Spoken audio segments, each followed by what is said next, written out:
Atlantique, les électeurs ont boudé le premier tour de ces élections législatives. Dans ce bassin d'un peu plus d'1 million d'habitants, le grand gagnant de ce scrutin est l'abstention.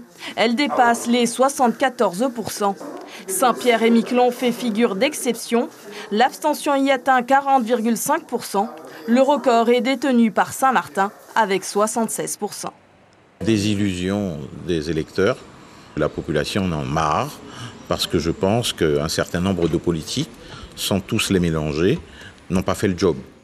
Autre record côté Atlantique, celui du nombre de candidats, 172 pour 11 sièges à l'Assemblée nationale.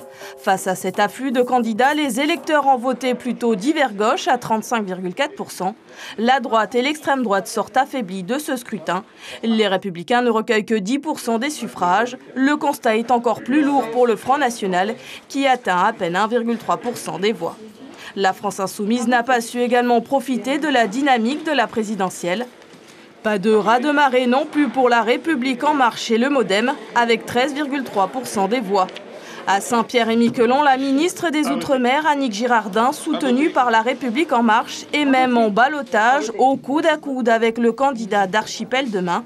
En 2012, elle avait emporté dès le premier tour. Je crois que c'est la première fois que je suis aussi stressée que ça. Je pense que l'enjeu est tel que, je l'ai voulu, l'enjeu est tel que ce matin et toute la journée jusqu'à 20h ce soir, le stress est au rendez-vous, mais c'est peut-être aussi un très bon stress. Selon la règle fixée par le président de la République, tout ministre battu devra quitter le gouvernement.